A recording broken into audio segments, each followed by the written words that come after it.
We'll ask you to take your seats, please.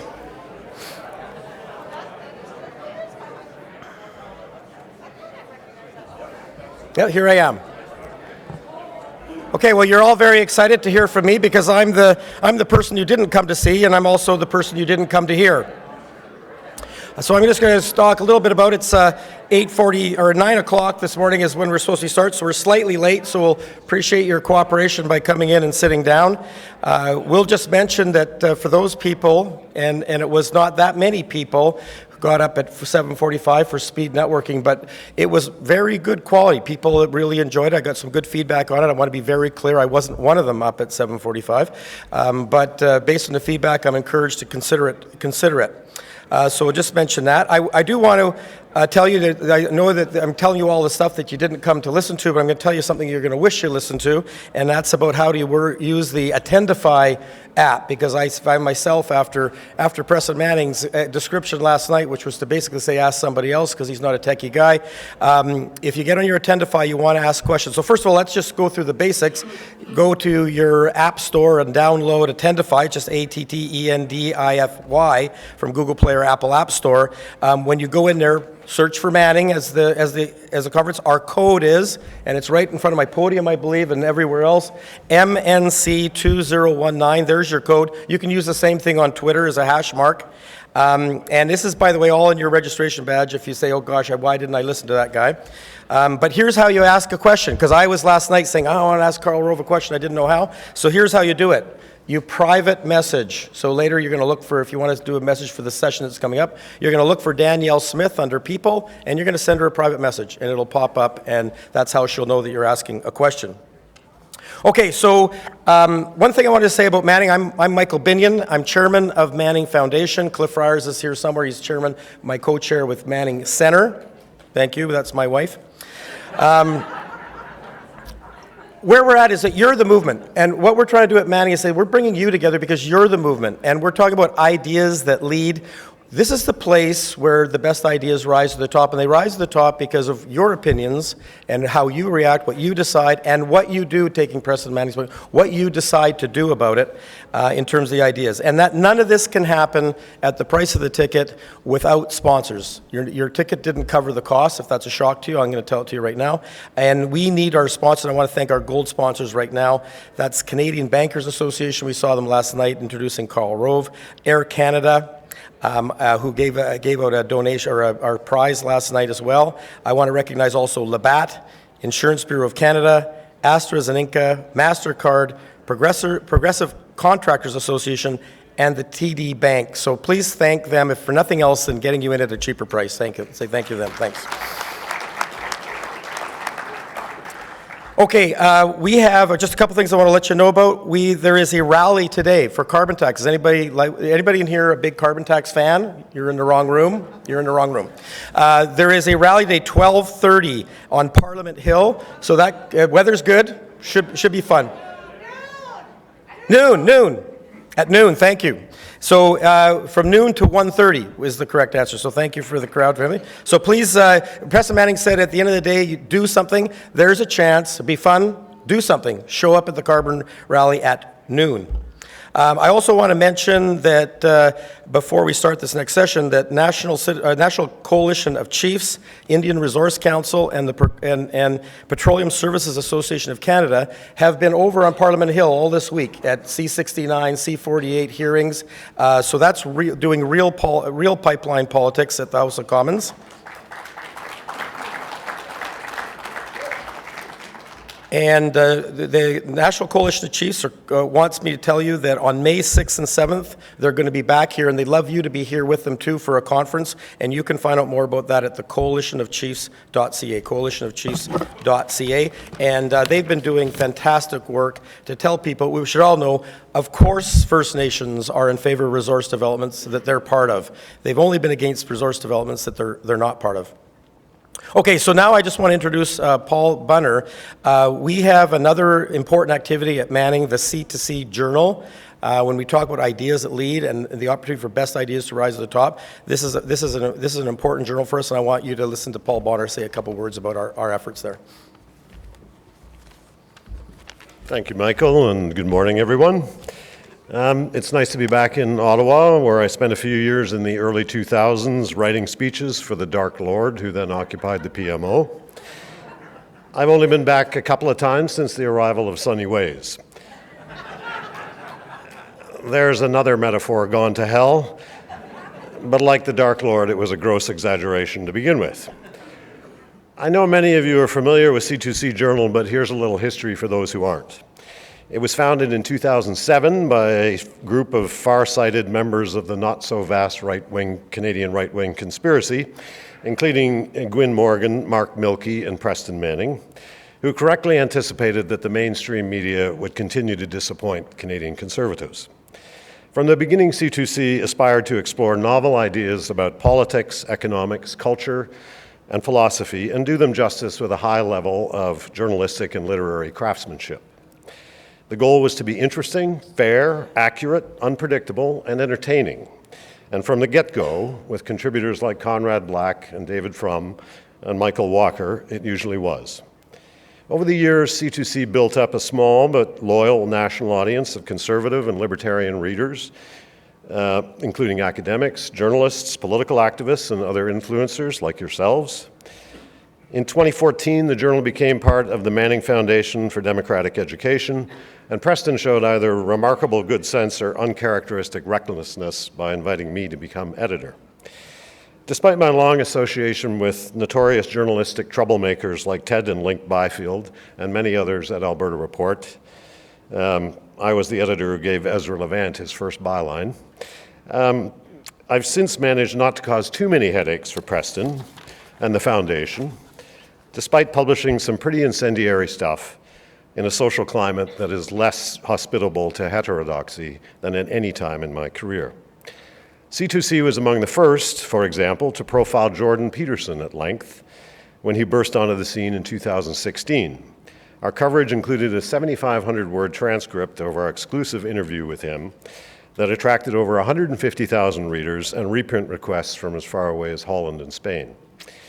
We also provided a platform for rational discussion about climate change and natural resource development, which tends to be dominated by old-fashioned Malthusian self-loathing these days.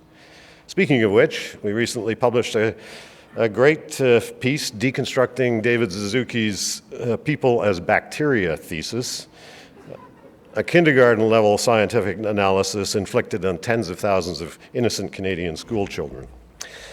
The politicization of the judiciary is another prominent theme in C2C, as is the not unrelated deepening of racial segregation in a Canadian Aboriginal policy. In our recent coverage of the SNC-Lavalin scandal, we marshaled substantial evidence to show that former Attorney General Jody Wilson-Raybould was not so keen about upholding the rule of law when it came to Indigenous rights claims.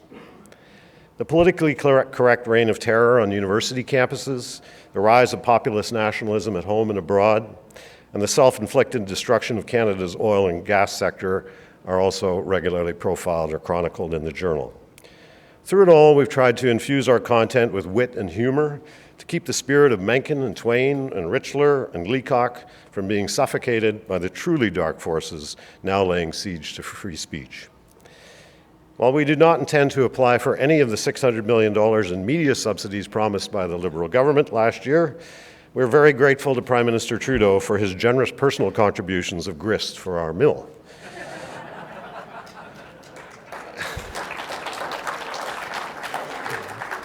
Whatever the risk to the families, including the poor innocent children of the 9,000 people who work for SNC-Lavalin, he has stimulated growth of our audience and donations, and that helps put food on the table for starving C2C journalists like Colby Kosh, John Robson, Barb McKay, and many other established and emerging writers.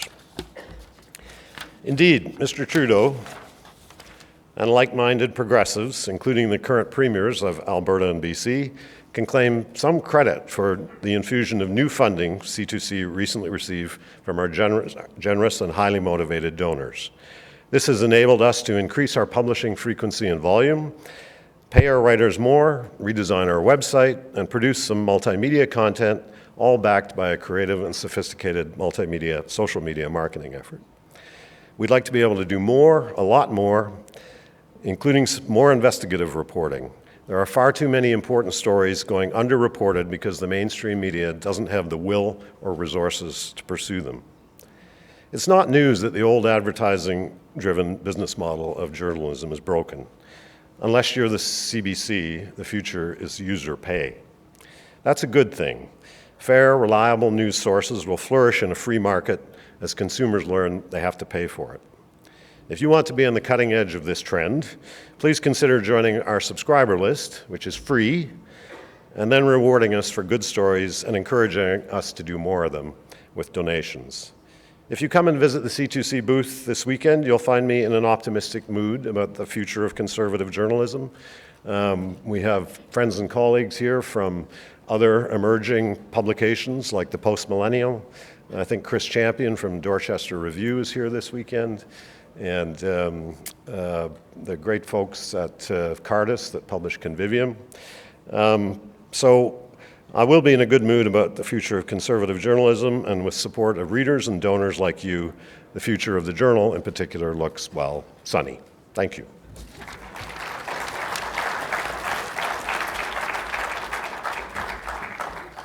You gotta love that price, right? Free?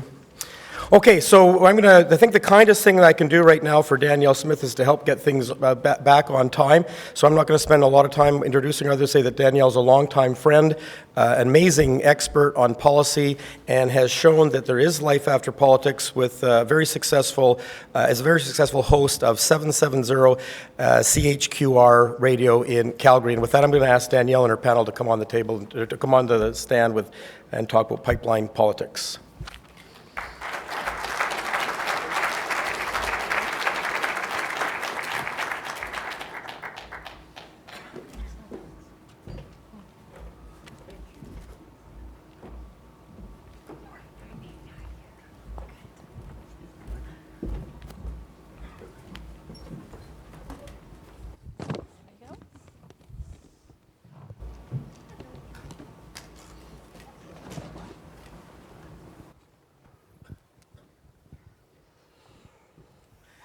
Well, good morning. From the empty seats, I have to figure that everybody was kept up by that windstorm last night. Oh my gosh. Well, at least now we know why you have so many wind turbines in Ontario. Okay, so let me tell you how this panel's going to go ahead. We're going to hear 10 minutes from each speaker, and then we're going to have a question and answer session. And you can feel free to use the Attendify Q&A. Shoot me a question all the way through. I'll be monitoring it if something comes up, and we'll get to it in the question and answer session. But I thought maybe it would be worthwhile for me to just start off, being that I'm an Albertan, and everybody on the panel is an Albertan. I think Vivian actually is an honorary Albertan with all the great work that she's been doing. But why start off talking about pipeline politics when we're at a national conservative activist convention in Ontario? So I want to see if there's a way that I can make this relevant to you, because I talk about energy probably every day on my show, and it is our obsession in Alberta. But I've had many of my listeners say, I talk to my friends in other parts of the country and they don't even know what we're going through here. So if you know some of this, that's fine. But I want to set the stage for why this discussion doesn't just matter to us in Alberta. It matters to all of us. First thing I would say is the Oshawa auto plant shutting down, losing 2,300 jobs. That's a big deal. Jerry Dias is telling us it's a national crisis. In Alberta, we have 183,000 unemployed energy workers. So that just puts it into context about what a crisis it is for us. We've also heard from Jerry Dias that the auto sector is the biggest industry in Canada relative to GDP. $20 billion. It is a big industry. The energy sector is $170 billion. So it's more than 5 times the size. It also happens that when Alberta does well, the rest of the country does well. In Alberta, it's very well known that we contribute pretty well in any given year, even when we're doing badly, $20 billion more to federal coffers than we get back in federal benefits and programs. In Quebec, they get $20 billion more than they contribute. So when premiers talk about how they don't want Alberta's dirty oil, you can imagine how we get a little bit bristly about that. We also should point out that this is the most important export that we have to the United States, our biggest trading partner. $73 billion in 2017, so 3.4 million barrels per day. And Trudeau's damaged his relationship with Donald Trump through the G8, as well as through the NAFTA negotiations, just when we're trying to get the final approvals and to the finish line on the Keystone XL pipeline. But we've got a bigger problem because the US is our only customer. And the reason why they're our only customer is because we built all our pipelines going south. We don't have any pipelines to either coast. So we saw the death of Energy East as well as the death of Northern Gateway. But we have an even bigger problem because they don't need us anymore. The shale oil revolution means that not only are they going to be energy self-sufficient, but they're also going to be an energy exporter. What happens when we try to put our product into an oversupplied American market?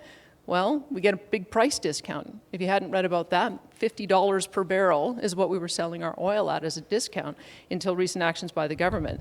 But there is an even bigger problem, too, with the shale oil boom, in that the U.S. doesn't need anybody anymore. They don't need to import from Saudi Arabia anymore either. And so the Bretton Woods system is in danger of breaking down as well, because why should the Americans pay to make sure that Europe has a supply of oil from the Middle East? And they're withdrawing from international affairs. This would be a perfect time for Canada to enter in, wouldn't it? We also have International Energy Agency projections that suggest that we're going to not only not see peak oil demand, that it's going to keep on rising. We're about 100 million barrels per day right now, going up to 110 million barrels per day by 2050. And we haven't even started talking about natural gas or petrochemicals, which we can't get to market either. Alberta probably has the best resources in the world when you put this in combination. Even better than Saudi Arabia, even better than Venezuela. And so what would be the Liberal response to this? You think that they would be excited about it?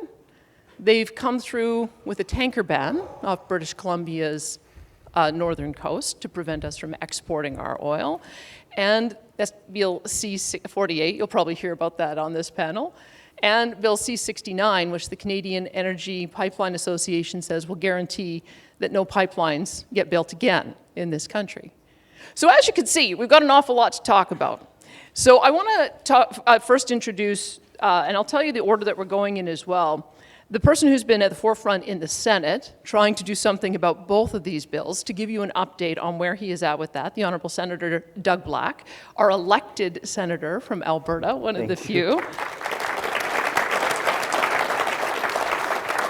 Then we will hear from Vivian Krause, researcher and writer in Vancouver, who specializes in energy policy. If you have heard of the, air quoting this, tar sands campaign, it's because of the work that Vivian Krause has done in exposing it. You can find her on Fair Questions. Just welcome Vivian.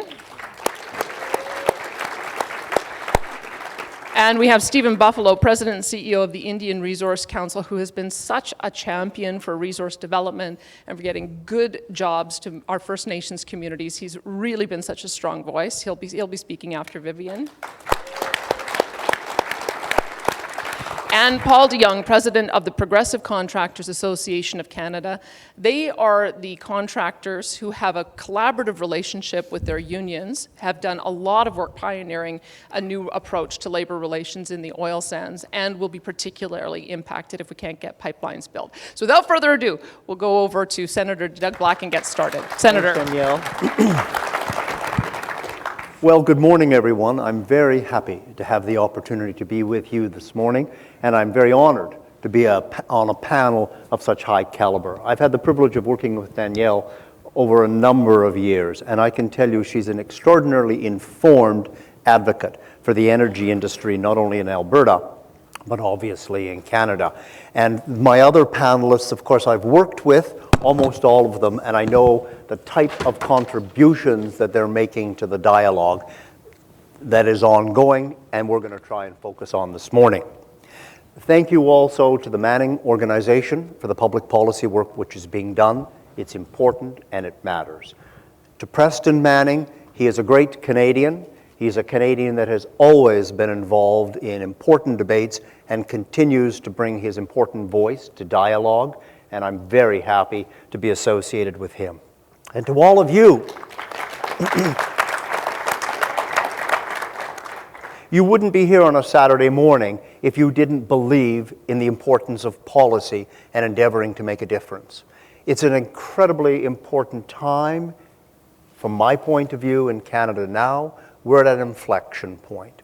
We either get it right, and we get it right basically in this window of time, or, in my opinion, the downgrading, the descent is what I refer to it, in terms of our competitiveness, our prosperity in this country will continue to decline. So what I want to talk about this morning is, first of all, what has the Senate been doing historically in respect of pipelines? Then I want to get into the issues which are before us literally today, 69 and 48 and a couple of other initiatives that I want to share with you. Let me say to you that I'm very proud of the work that the Senate has been doing on behalf of Canadians in respect of the pipeline politics and the issues that we're talking about today. I have had the privilege, and it is a real privilege, to serve Albertans and Canadians as an elected senator. And I'm there for one reason, and one reason only, and that's to ensure that we continue to build the country, not diminish the country. And I have to tell you, it's not particularly easy going these days. But the Senate has been constructive. Right back to 2016, when I had the privilege of serving on the Transportation Committee, I urged that committee to study pipelines in Canada. They studied pipelines in Canada. That came forth with a very progressive report on what needs to be done for pipeline development in the nation. Of course, the report was ignored. We then moved on to have an emergency debate in the Senate on the importance of pipelines. Ignored. We passed a unanimous motion in the Senate calling upon the Government of Canada to expedite a policy on pipelines to ensure that we could take our product off of this continent. Ignored. I sponsored a bill in the Senate, S-245, which purpose was to declare the Trans Mountain Pipeline for the national benefit of the country. Cutting through all the legal chitter-chatter around that, what that would have done was that would have ensured that the pipeline could be built because all other governmental authorities, read Government of British Columbia, read Burnaby, read Vancouver, read any other organizations, they would not have the right, they would lose their ability to interfere with the pipeline. Canada would not have had to buy the Trans Mountain Pipeline. This would have been the answer. The Senate passed the bill. 75% of senators supported the bill, recognizing that was the answer. The House of Commons defeated the bill. We continue on with work that I chair the Banking, Trade and Commerce Committee. We have just completed a comprehensive study on competitiveness in Canada.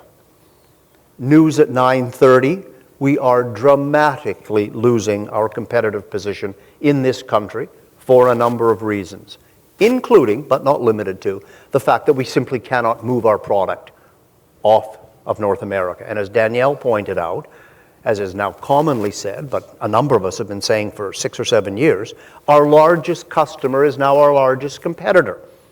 And we have allowed that to happen on our watch.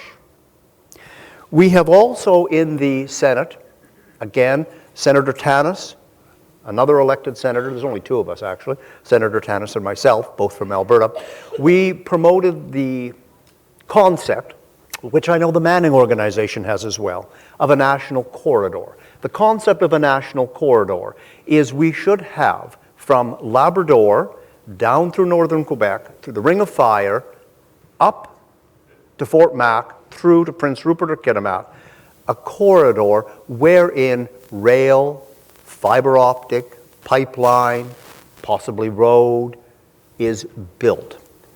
I get it. This is a $1 trillion project. This project should be developed. The Senate recommended this project be developed. We encourage the Government of Canada to provide $500,000, not $500 million, $500,000 to the Public Policy School of the University of Calgary to continue their research. The government has not done that. I directly questioned Minister Garneau on that, call it 6 or 7 months or so ago, and I pushed him hard. Where is this money for this study? No answer, no money, study stalled. We need to continue to push this forward. Let's talk about where we are today. And we're not in a happy spot. Let's don't pretend. We have a bill, C-69, which restructures the way that natural resource projects in this country will be approved. The bill is 400 pages long. I am a lawyer. I can tell you I have never seen such a sloppy piece of drafting, ill-conceived, vague language, which is going to lead to increased litigation. Takeaway, there will be no projects in this country. As Danielle's pointed out, you don't need to ask us. The people who build pipelines say, dream on. There will be no more pipelines built in this project. This week at committee, I don't sit on the committee, but I go to all these committee meetings because, geez, I feel like a chaperone at a junior high dance, you know? At any rate, I go to all these meetings, and what we heard this week is from the Ferry Association of Canada and the Railway Association of Canada, saying, forget about the high-speed rail corridor from Quebec City to Windsor. How can we build that? We're hearing the ferry organization saying, how can we build ferries? How can we build these cable ferries anymore? We won't get approval. It goes on and on and on. We are a resource-based country. That is our family business. And this legislation is absolutely putting the brakes to it. We're working very, very hard to endeavor to effect some kind of compromise, some kind of package of amendments that will work. This is my daily work. I'm an optimist. I'm an Albertan. I'm a Canadian. I'm an optimist. And we'll continue to work hard. But we need to recognize that this is a very tough battle, which we need your support on. We will come to that. Then, of course, there's the tanker ban. You can't make this up. There is no other oil tanker ban in the world. I'm told there are a couple of little moratoria somewhere. God love them. 2 minutes and I'm moving. So we need to recognize that we need to fight that as well. That needs to die. There's no middle ground on that. This is a direct attack on the oil sands of Alberta. Finally, I would say on Trans Mountain, Bill S-245, my bill, should be resuscitated. That is what should happen here. We just spent 5 days in the Court of Appeal of British Columbia, where a government of this country is trying to stop the produce from another province moving across the province. Unacceptable. We need interprovincial trade. This government must get underway with breaking down those barriers. Again, my Banking, Trade and Commerce Committee have studied that and called for that to no avail. National corridor, you need to continue your work at the Manning Foundation to push this. This must be done. And what can you do?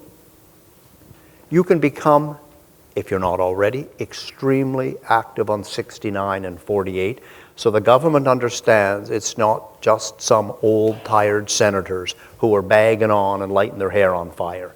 This matters to the generations below us, because I can assure you that my kids and my grandkids will have nowhere near the level of prosperity that my generations enjoyed, because we are asleep at the switch.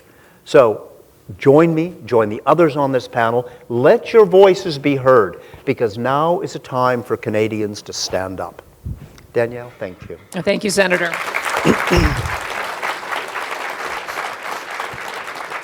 All right, so now you know where we are, so now we'll find out how we got here. Vivian Krause. Well, good morning, everyone. It's great to be here.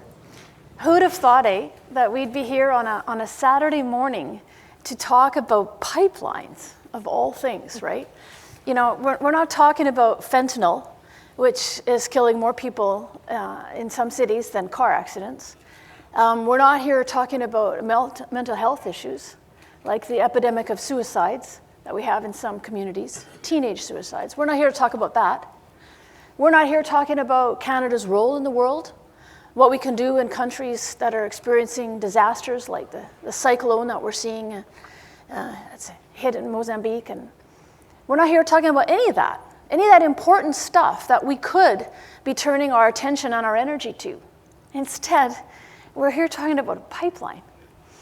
You know, we never used to have panel discussions about pipelines. We never used to see them in the news. We never used to talk about them over dinner. But we do now. And the reason for that is a campaign. A campaign. It has a name. It's called the Tar Sands Campaign. And this campaign began 12 years ago. And the first money that was paid to begin this campaign came from the Rockefellers. I stumbled across this quite by accident 8 years ago. I was doing some research on another controversy. It was a controversy over salmon farming. And the environmental groups were trying to force salmon farms basically onto land, which meant out of business. And it just didn't make sense what they were doing. And I worked in the industry, so I knew it kind of on the front lines. Anyway, when I was following the money on that issue, I stumbled across the funding for the beginning of the campaign that has brought us to where we are today, to the situation that we're in, where pipelines are so controversial that we're having Saturday morning panel discussions over them. So I don't know whether some of you may have heard about this on the news. CBC reported this in January, so we know it's true, right? Because Must be true. CBC reported it. So this campaign, called the Tar Sands Campaign, began with funding from the Rockefeller brothers in 2007. I stumbled across it in 2010. And for the first 7 years until 2017, we really didn't know exactly what it was about. You know, in the early years, we didn't know, is this campaign against Keystone or Gateway, or what is it really all about? But then in 2017, the individual who wrote the original strategy paper and has been running the campaign for a decade, he put, as CBC has reported, on his website, a description of this tar sands campaign. And he said right in there that that campaign, from the very beginning, he said, that this campaign aimed to landlock the tar sands, the oil sands. He uses that word, landlock. And why? He went on to explain that this was explicitly in order to keep Canadian oil out of international markets where it could get a higher price per barrel. So at that point, we now have, we've been told, my fellow Canadians, we've been told now that there is a decade-long, multi-million-dollar campaign to landlock Canadian crude. And the same folks that are funded to implement this campaign are the folks behind Bill C-48 and Bill C-69. They're also the same campaign that is behind all of the legal action. I can't find one single court case that is not brought forward by organizations that are funded to landlock Canadian crude. So I think that, you know, all of those of us who want to realize the full potential of our country, we need to break this gridlock that we're in. So just a couple thoughts on how we do that, and then I'll turn it back to you, Danielle. So I guess I kind of think in fives sometimes. You know, David, when he went after Goliath, he had five little stones, right? So we need to think in fives. So for me, number one is we need to team up. You know, we're so lucky because actually, the most important thing that we need, we already have. Right here in this room, we have each other.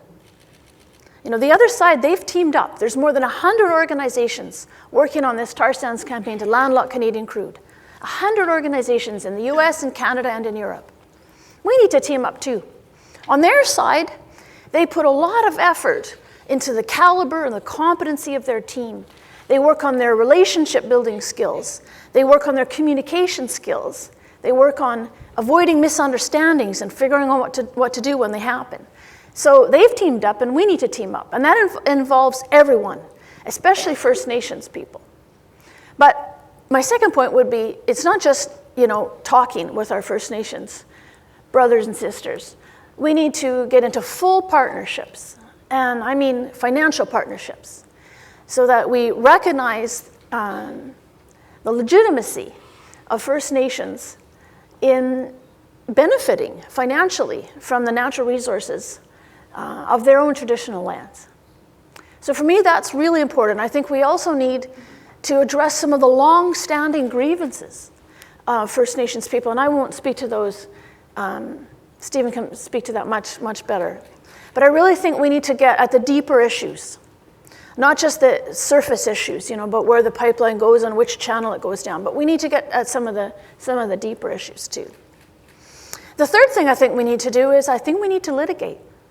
You know, we're dealing with a decade-long, multi-million-dollar campaign. I've traced more than 400 payments, more than 400 checks and wire transfers that have gone just from one intermediary funder. It's called the Tides Foundation in San Francisco. More than 400 checks and wire transfers, and that money's going to keep coming. It's not going to stop unless it is brought to an end. So I really kind of hate to say this, especially as someone who's worked in charity my whole life. You know, I spent 6 years in the slums of Guatemala. If there's one thing I do believe in, it's foreign funding, right? Nothing wrong with international philanthropy, but it must be to serve charitable purposes. And there's absolutely nothing charitable about benching any country out of a global market, least of all Canada, right? So I think, sad to say, we need to litigate in order to ask the courts to end this sabotage of the Canadian oil industry in the name of charity, in the name of protecting the environment. The environment isn't being protected. That's the biggest problem. It's because this campaign has not kept one single barrel of oil in the ground. It is protecting something. It's not the environment. It's the American monopoly that is keeping our country over a barrel. That's what's being protected. So I think we need to, I would like to see a very Canadian, please and thank you, continue on with all the good work that you're doing, but just stop landlocking our crude, you know.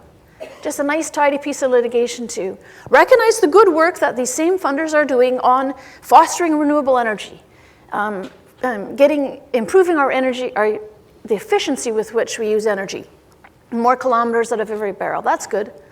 And also work on energy independence, energy security. That's good too. But one piece that they're doing is just this landlocking activism behind Bill C-48 and Bill C-69. That needs to be brought to an end. And I guess the other thing that I think we need is we need a big idea. You know, the other side, if you will, they have a big idea. Their big idea is they're saving the planet, right? Getting us all off fossil fuels. What we've really got is a battle of ideas. It's not enough just to expose the foreign funding and ban foreign funding. That's just not going to cut it, because there's no way to keep it out, really. It'll get in one way or another. But what we need to do is fight that battle on the ideas front and have a bigger and a better idea. May the best set of ideas win. And then we need to build alliances around that vision of a big idea. And lastly, and perhaps most importantly, is we need to avoid unforced errors. You know, we always say, you know, the tough part of communication is saying the right thing. Actually, no, it's not saying the wrong thing at the tempting moment, right? And there's some unforced errors that we have to talk about. I remember when I was reading the materials that were sent around by the organizers of the conference, and just let me take a minute to thank the volunteers especially. I know so many volunteer hours went into working at this conference, so I think we need to give them a big round of applause.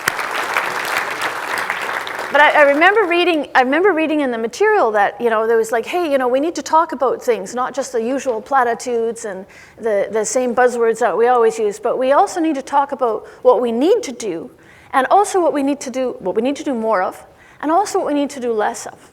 I put on that list things like attacking the environmentalists. We can't do that. We need to be respectful. Manners matter, and style matters, respectfulness matters, and I think that's something we all I remind myself of that all the time, so just to say that to you. Thanks, Vivian. Great, Vivian. Thanks. That was very good. All right, so we know that the First Nations communities and environmental partnership is very strong. So the question is, as Vivian proposes, build an equally strong relationship with building pipelines and developing energy. We'll see if we can do that. Stephen Buffalo is next. Thank you, Danielle. Excuse me. Thank you, Danielle. It's definitely an honor to be on part of this panel. I first of all want to thank Creator for this beautiful day, and then I'll thank Mr. Manning for inviting me. Also want to acknowledge Chief Roy Jones. It's an honor that you're here. And as well, I want to acknowledge our fellow governors from the Oilman Canadian Energy Executive Association. I call them the Illuminati of the oil and gas. They actually, have a lot of influence, and in a room like this, all the people here on a Saturday, like they say, we're here to talk about the nation's issues. I want to thank the organizers for inviting me, and definitely this is something that we have to all work together in. And I'm here to provide some sort of Indigenous perspective from my organization's point of view. Currently, I'm the CEO and President of the Indian Resource Council of Canada. We advocate on behalf of approximately 134 First Nations that are oil and gas producing or have the potential to produce. We interface with all levels of government in the resource sector, private companies, regionally and nationally as well.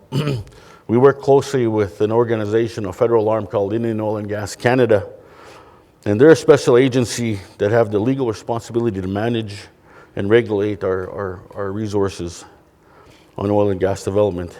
And currently, recently, we've made some amendments on modernizing the regulations of the Indian Oil and Gas Act, which would help make our lands more attractive to industry.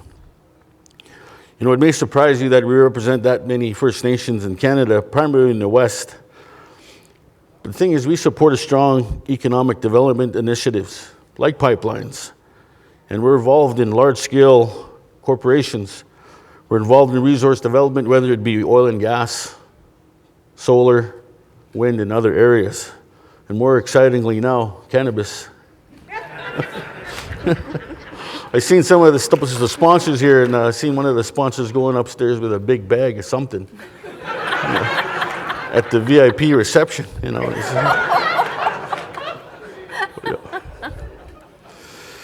Now, we're not just an advocacy group, though. The Indian Resource Council has become the center of knowledge, education, and networking. And we provided relevant information through the thought leadership of many of our complex challenges on issues with Indigenous people in the energy sector we face today. In the past, our organization had hosted two major conferences.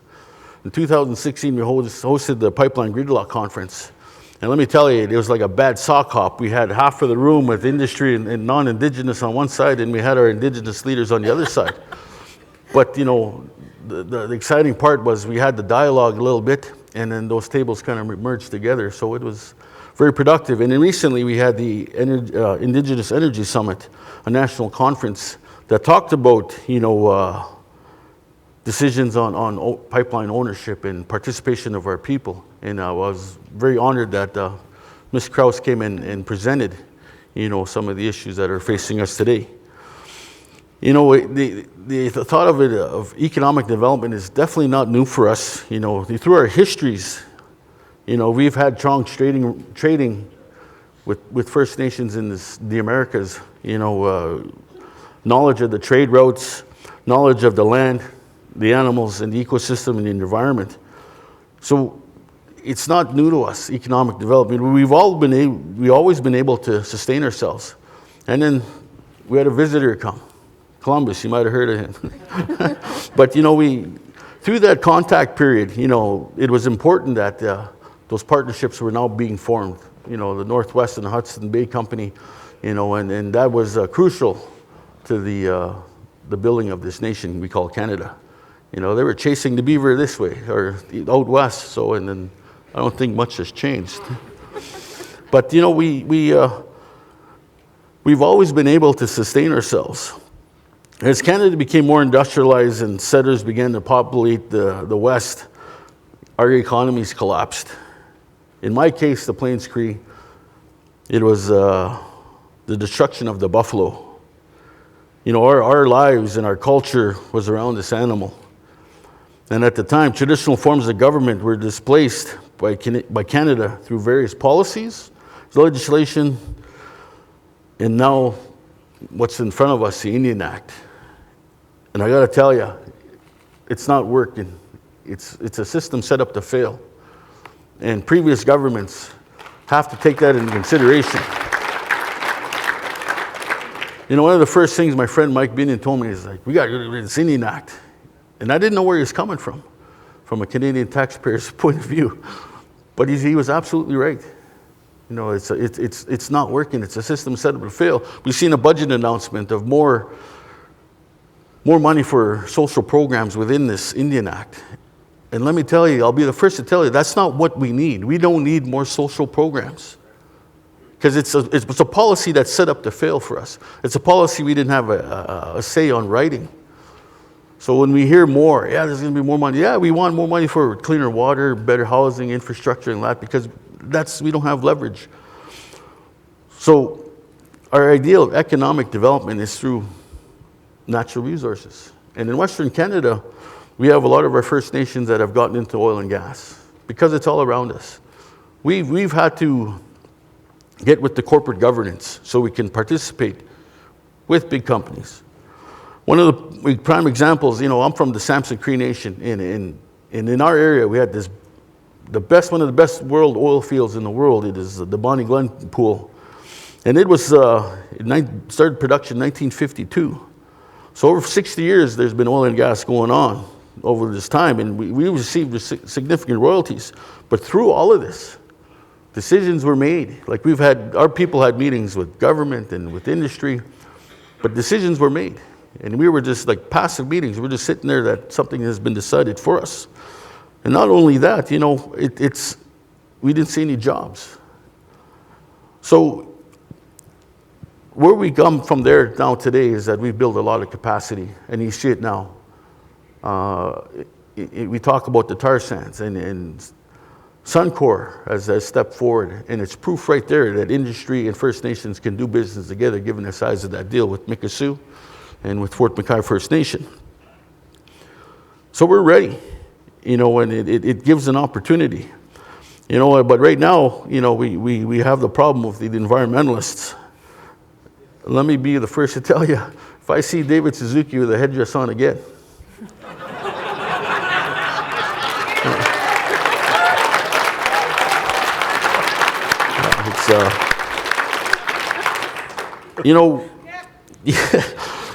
we wanted just to take our place in the economy, and it's been a growing pain, and unfortunately things have to get bad to get better. And I don't know if this is the creator's idea of doing this, given where our country is going today, and that there's approximately 43 First Nations in Canada, and we're all different. Our traditions are different, our languages are different, and our histories are a bit different. Okay, peace. So, we have to debunk the myth that First Nations are against development. We're not against development, but we want to be a part of it. And if we're not a part of it, you're darn right we're going to protest. But as Vivian has pointed out, some of us have been influenced in the wrong way. And it's because, one, we don't have money. A lot of communities in BC, they don't have the money. So they get part of this, and they'll try to stop the infrastructure project going forward. So, in essence, we're a tough time. We need to continue to talk. And if any future politicians are in this room, and I don't care if it's conservative, NDP, liberal, green, who cares? I do. The key for moving together is relationship with First Nations, better relationship. And I can honestly say some of the things that were implemented in the past under the Conservative government haven't always been the best, but at least there was a deal made. Treaty land entitlement in Saskatchewan, the right to vote for our First Nations people, specific claims, made some amendments so that we can settle some court cases. So those are things that, one of the biggest things is the residential school apology. So this Conservative government has done that. And right now, I think we've been hoodwinked or catfished with this new government. And, it's tough to say, that I'm sure McGill has a good policy science department, but two alumnus have definitely made a bad impression on this country.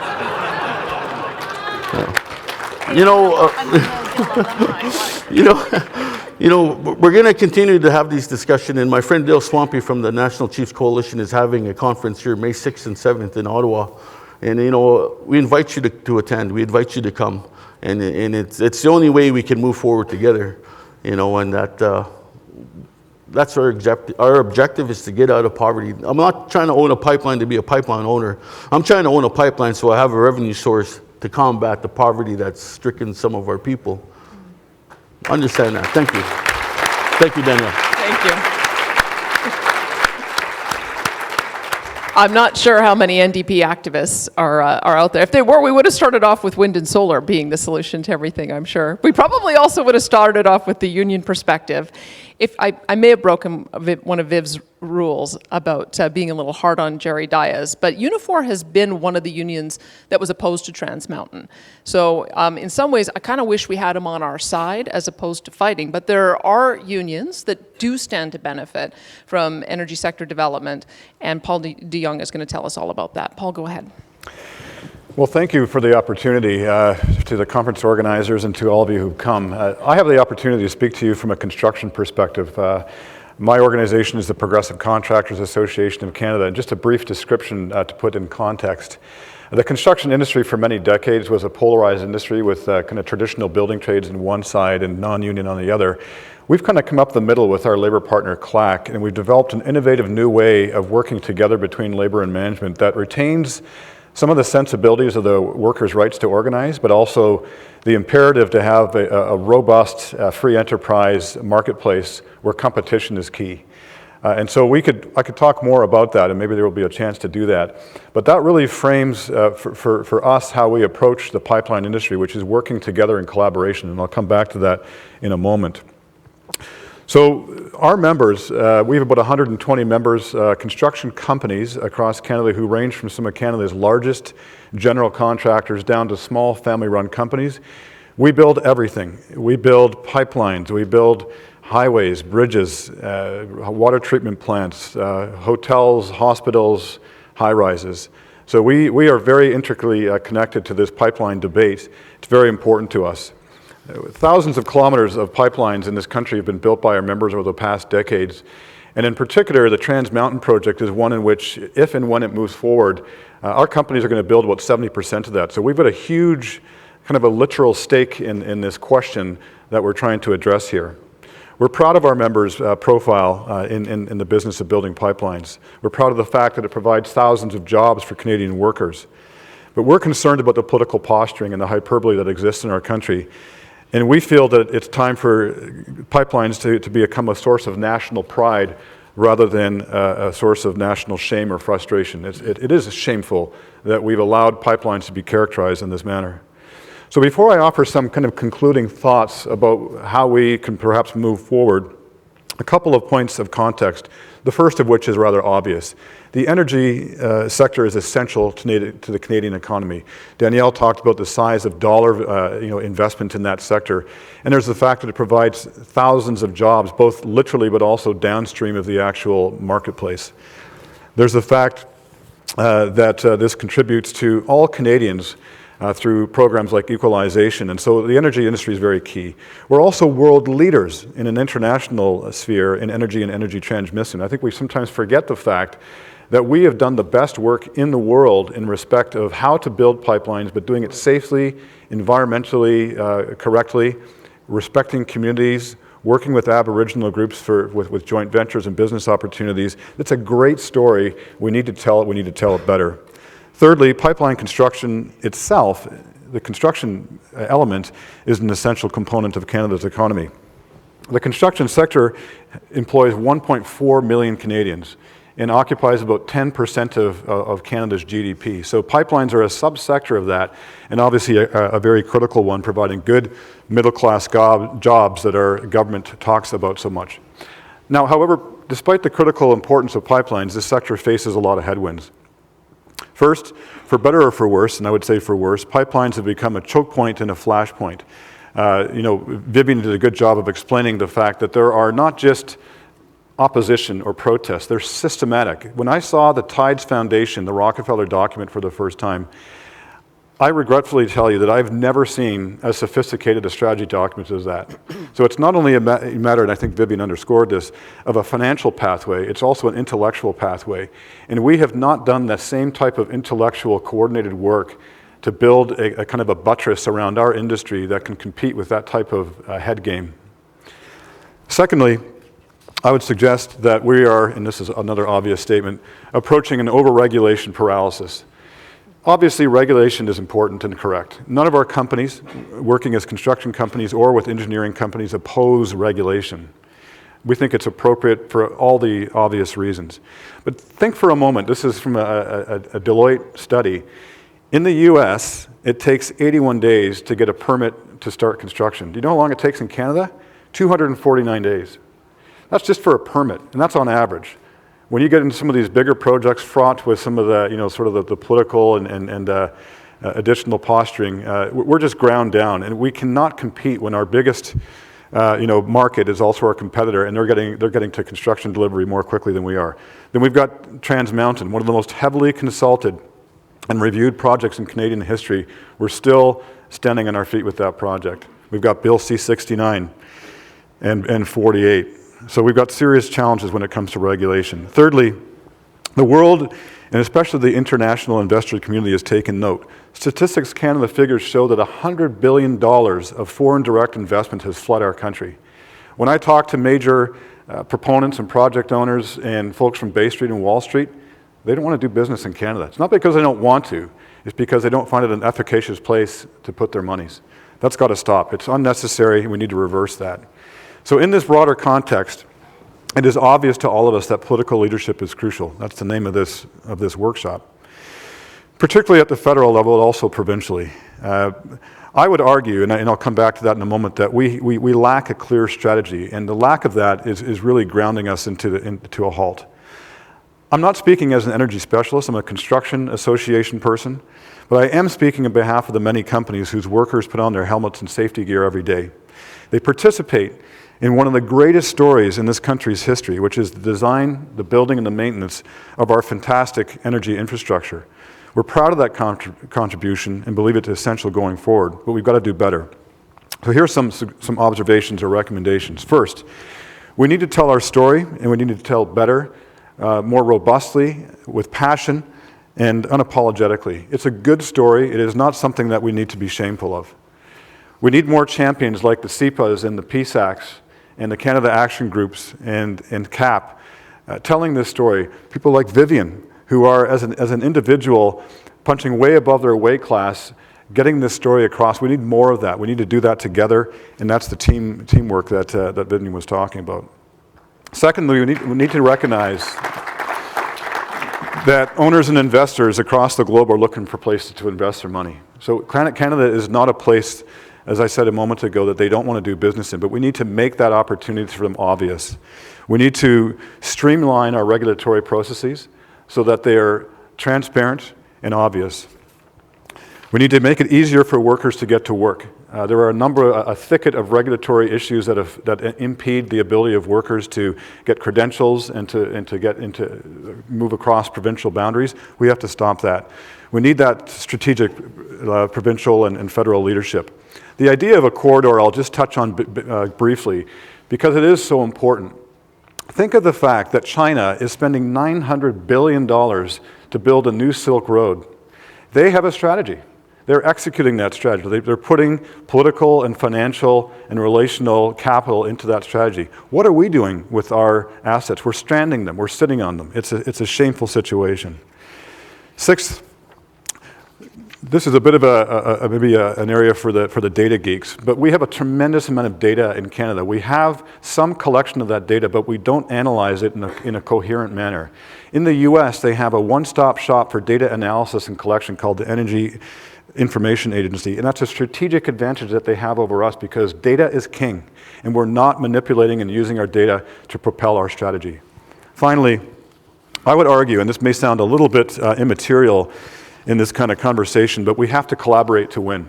Collaboration is one of those words that you can throw around rather easily, but in our industry, in the construction industry and maintenance industry, collaboration has become an academically proven tool for better project success. They've done studies that show that when you build a project under an adversarial or transactional model, you're not going to get it done on time, you're not going to get it done on budget, and you're going to fail. But if you collaborate, and when I say collaborate between unions and contractors, between engineers and contractors, with owners, with Aboriginal groups, with government, you have a greater chance of outcome. So that story needs to be told on a broader and national scale. We need to learn from collaboration.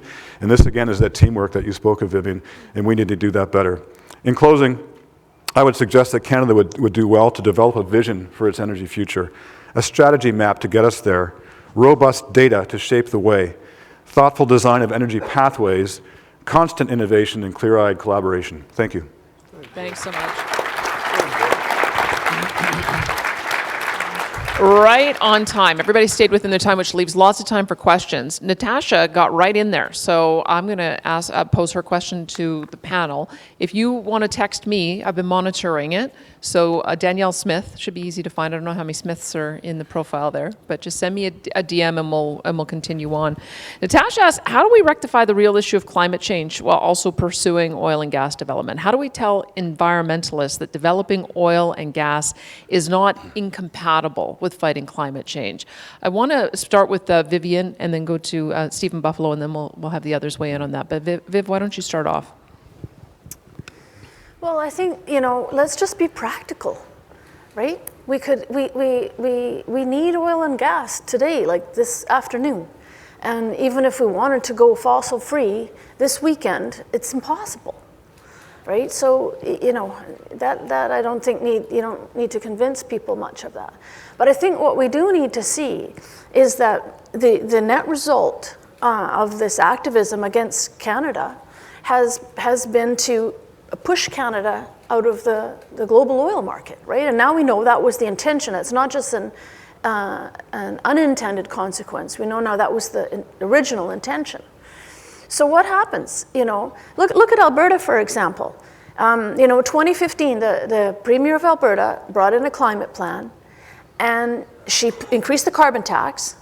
She put a cap on production, and then last year she created the world's largest boreal preserve. Okay, it's twice the size of Vancouver Island. It's this huge park.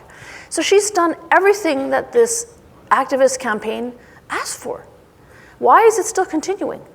Okay, the money's still coming in. You could see it reported in the tax returns, on grants, etc. So obviously it wasn't just about that. And I think the point that we need to make is that this so-called environmental campaign is not helping the environment, because not one single barrel of oil has been kept in the ground. What has happened, especially with the Saudi price war, right, of 2014, 2015, 2016, and look at the US. They're driving bigger trucks. The average person is driving more kilometers per year, using more oil, not less, right? So a huge opportunity was lost. No oil was kept in the ground. And what has happened is just that one of the best countries in the world, in terms of producing oil, which, like it or not, we still need, is benched out. So I think, there are legitimate issues with the use of oil. We burn 1,000 barrels of oil every second as a planet. 1,000 barrels of oil every second, that's what we're using. And we can improve how we use that, right? There's nothing wrong with that. I think that what we need to do is insist that as we go forward and we try and make better use of oil, that no country is benched out, least of all Canada. All right. I know that it's a really important issue in your communities. Stephen, how do you sell that message that you can develop oil and gas without damaging the environment? Well, we definitely need to be part of the regulatory process and the policy making. And the thing about it is that environmental protection and economic development don't need to be at polar ends. There's definitely a balance that we can all find, but we'll never get there if a decision is made behind closed doors and they're coming out, and then boom, we have these bills in front of us. Our people have become more modern with society. When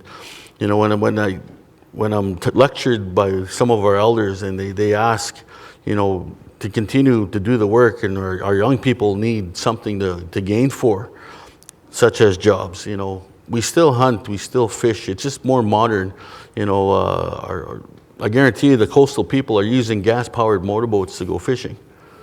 I guarantee our northern people in northern Saskatchewan and Manitoba and Ontario are using a gas-powered skidoo to check the trap line. We just become more efficient with it. Some of the things there, absolutely we want to protect, but again, we can't deny the fact that we all benefit from this industry. It's just, how we interpret it. But again, you make policy, why don't you try this include us at the table, and I think we'll get a little further. All right. We'll quickly get a response from Senator Black as well as Paul. I don't have anything really to add to that. The reality is that the energy industry obviously has, there's fallout from that. Canada would be the leading nation in the world in terms of environmental protections, protection for workers and other social values. So that's where we sit today.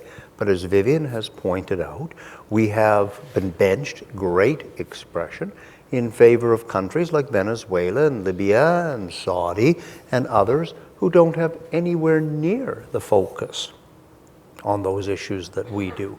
So we need to continue being world leaders in all of those dimensions, but we have to ensure that our product is developed, full stop.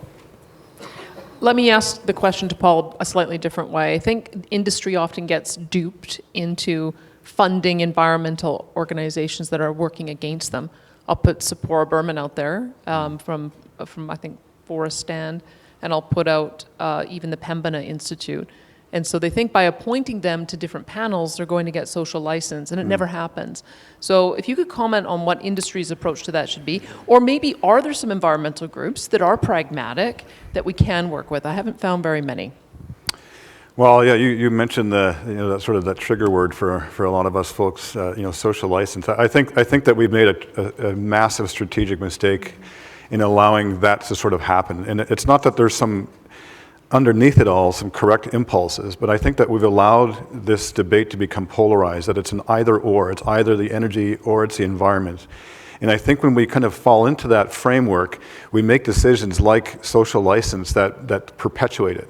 And so I think the first objective for industry is to try to depolarize this and acknowledge that we care about the environment as much as anybody else, and that it's not an either or. The second one may sound a little bookish, but I actually think it's pretty important. Carl Jung once said that people don't have ideas, ideas have people. I think our opponents understand the back end of that one. They have motivating ideas that rally capital, people, resources, time, and we are still trying to think about this, well, let's just give some more facts and people will respond to that. We need to come up with Vivian's big idea. And I think that big idea has to depolarize the issues, and it needs to wrap them up in one package so that people understand the importance of environment and the importance of bringing people out of poverty.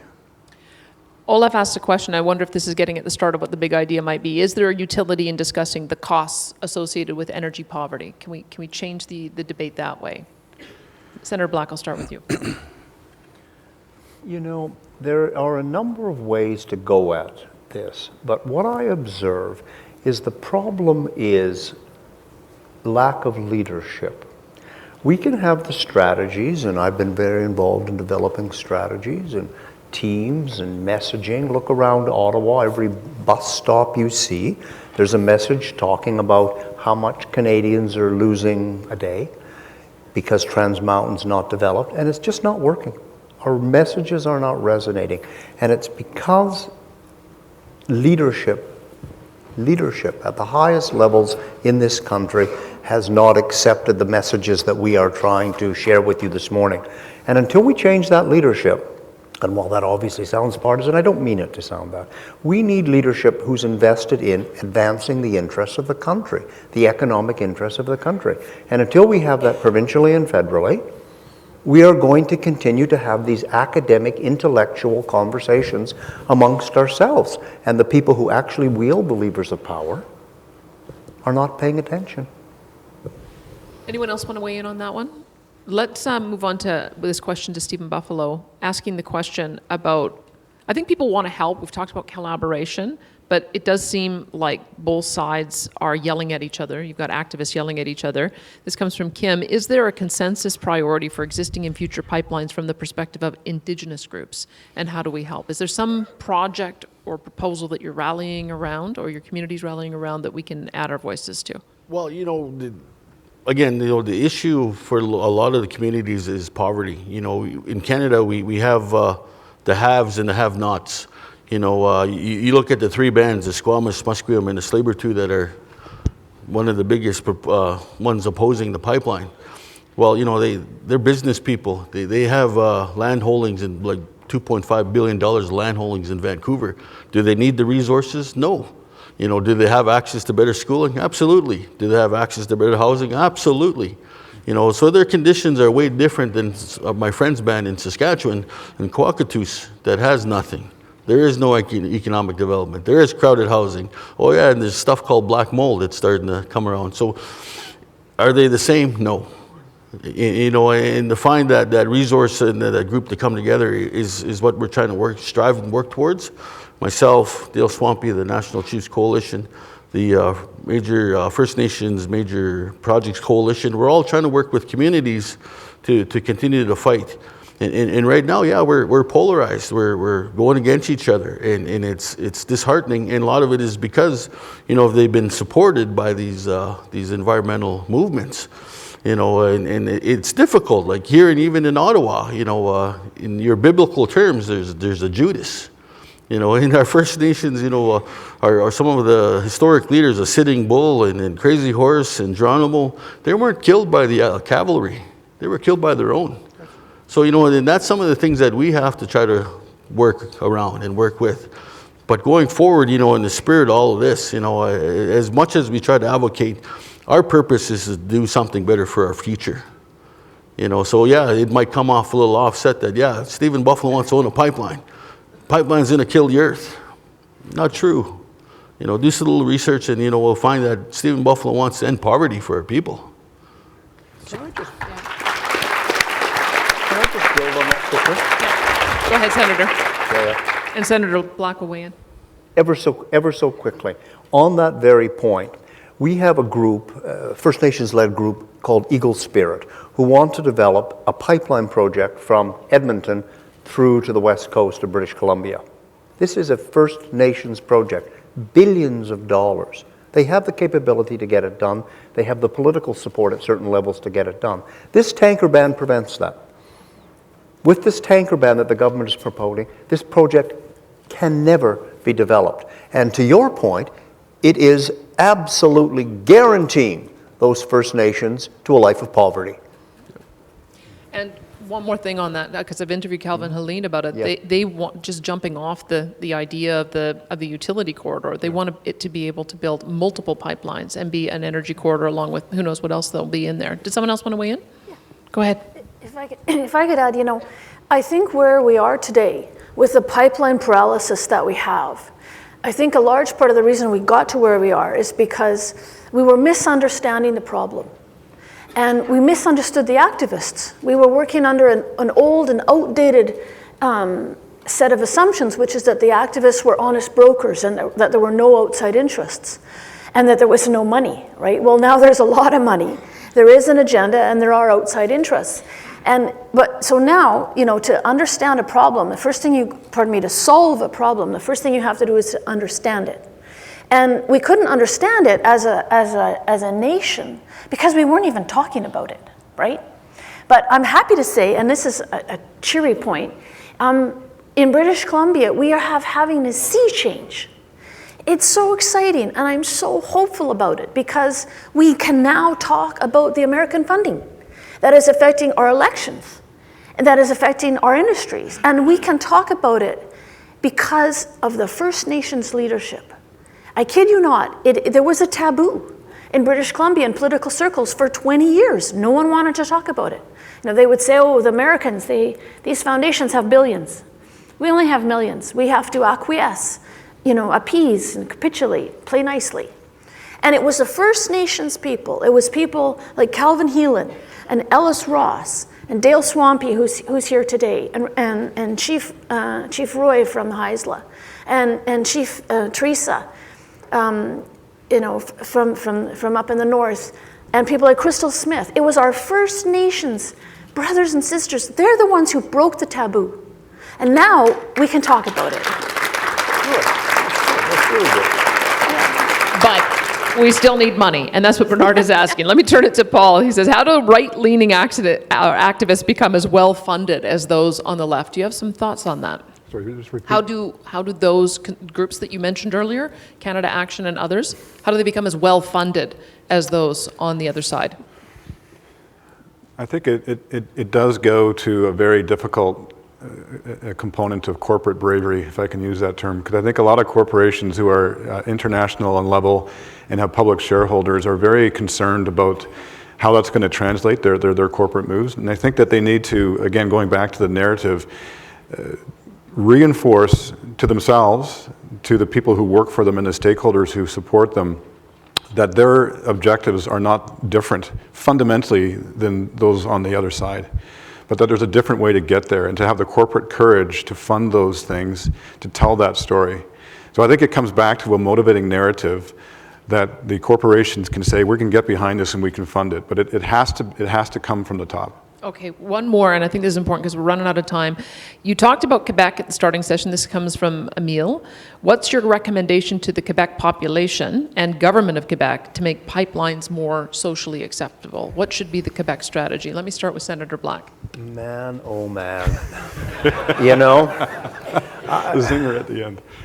I find that such a difficult problem. And Danielle referred earlier on that on a Thursday of a week, the new Premier of Quebec, just before the holiday, Christmas holiday, indicated that Quebec doesn't support pipelines, and in fact the poll numbers suggest they don't support pipelines, notwithstanding Lake Mégantic, and that he wasn't prepared to have dirty oil from Alberta go to his province. Dirty oil from Alberta going to his province. That day I invited the Premier to come out to Alberta, to get in my car, drive around Alberta with me, and meet folks who are involved in the dirty oil industry, so he could come to learn just how dirty the oil actually is in Alberta. I'm still waiting for his response. And then I would say the next thing, the Friday of the very week, the transfer payment numbers, equalization numbers came out for Canada, and Quebec's entitlement went up $1.8 billion for next year. Well, help me square this circle.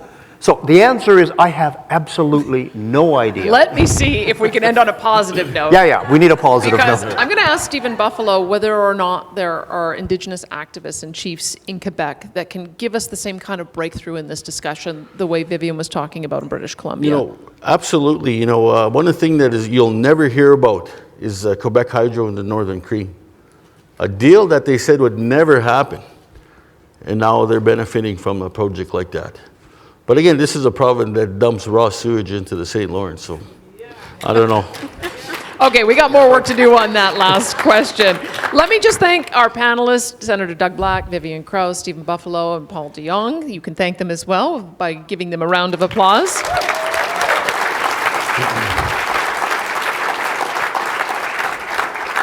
I think Vivian's way of looking at this issue, I love the 5 stones analogy, with David trying to slay Goliath. And I think that everybody touched on that. Let me just remind you of what those were, so that you can think about that as we go forward through other sessions. Team up. I think we're beginning to see some of that. We're beginning to see the same network of activists getting together and sharing each other's information and building a network. First Nations partnerships, clearly that's already begun. It's more successful in the West, I think, perhaps than in the East on pipelines in particular, but that's a good place to get going, as well as those unions who also are fellow travelers. Litigate. That costs money. We'll have to see whether or not there's somebody who can take that message forward. Come up with the big idea. I think that there's been a few that have been out there. Is it energy poverty? Is it empowering Indigenous communities? Is it ending Indigenous poverty? Is it reducing greenhouse gases globally by being able to offer our cleaner products internationally, especially on LNG? And then communicate the vision, error-free. And we are so good at that in the conservative movement, aren't we? Okay, we are also going to thank our sponsors. We've got Manulife and Tech, our silver sponsors, and bronze sponsors, Canadian Association of Petroleum Producers and Suncor Energy. We will be back here at 11 o'clock to hear from Premier Doug Ford, which I think is the most exciting government in Canada right now. And at the moment, we'll be asking you to proceed to Confederation 2 and 3 for a networking break, and we'll see you back here at 11. Thanks.